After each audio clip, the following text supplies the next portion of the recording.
Hello students. Dictation 5 second बाद शुरू होगा।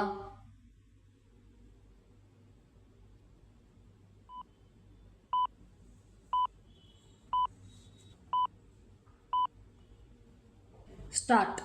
संघाई सहयोग संगठन का शिखर सम्मेलन पहले भारतीय प्रधानमंत्री की चीन यात्रा के कारण चर्चा में आया। फिर उनकी चीनी और रूसी राष्ट्रपति से मैत्री वाले माहौल में बातचीत के लिए विराम।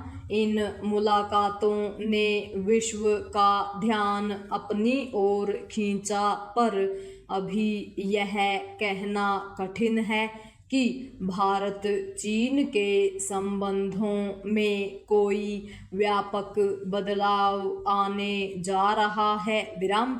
यह अभी भविष्य के गर्भ में है, क्योंकि दोनों देशों के बीच आपसी समझबूझ भले ही बनी हो, लेकिन ऐसी कोई घोषणा नहीं हुई जिससे यह कहा जा सके कि कोई नया अध्याय शुरू होने जा रहा है, अथवा SCO के जरिए वैश्विक समीकरणों में कोई बड़ा परिवर्तन होने जा रहा है विराम। मोदी चिनफिंग के बीच आपसी रिश्तों को सुधारने की दिशा में आगे बढ़ने की जैसी बातें हुई वैसी पहले भी होती रही हैं विराम। इसके बाद भी तथ्य यही है कि दोनों के बीच अविश्वास की दीवार गिरने का नाम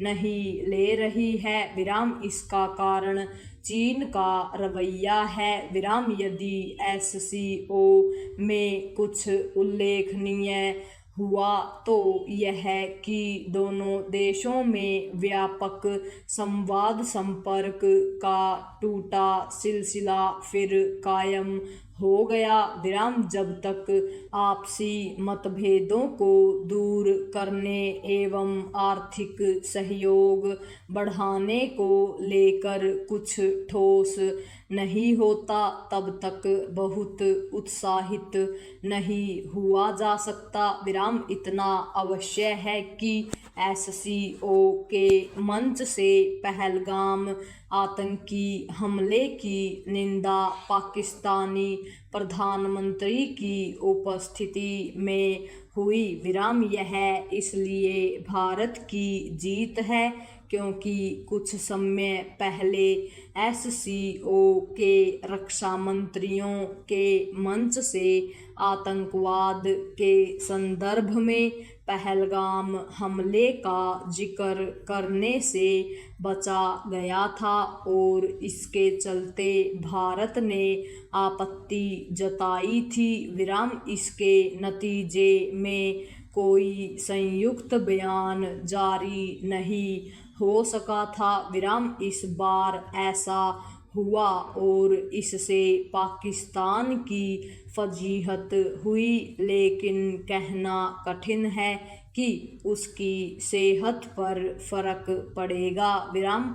फर्क शायद चीन पर भी न पड़े, क्योंकि आतंकवाद पर दोहरे रवैये का परिचय तो वह खुद देता है विराम। पैरा SCO शिखर सम्मेलन के दौरान भारतीय प्रधानमंत्री की चीन और रूस के राष्ट्रपति से मुलाकात को विश्व मीडिया के साथ अमेरिकी प्रशासन ने भी नोटिस लिया विराम। उसकी ओर से जिस तरह भारत से अपनी दोस्ती को याद किया गया, उससे ऐसा लगता है कि वह और अधिक संबंध नहीं बिगाड़ना चाहता, लेकिन शायद ट्रंप प्रशासन इस पर एकमत नहीं, या फिर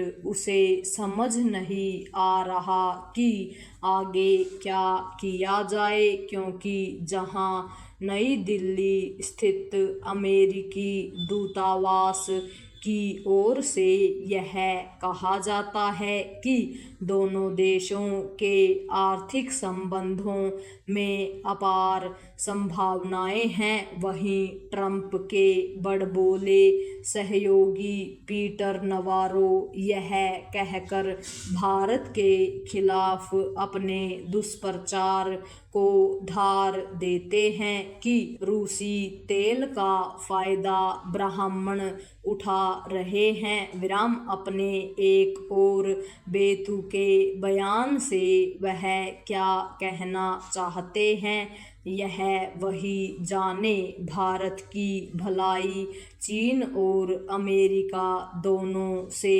सतर्क रहने में है। पूर्ण विराम।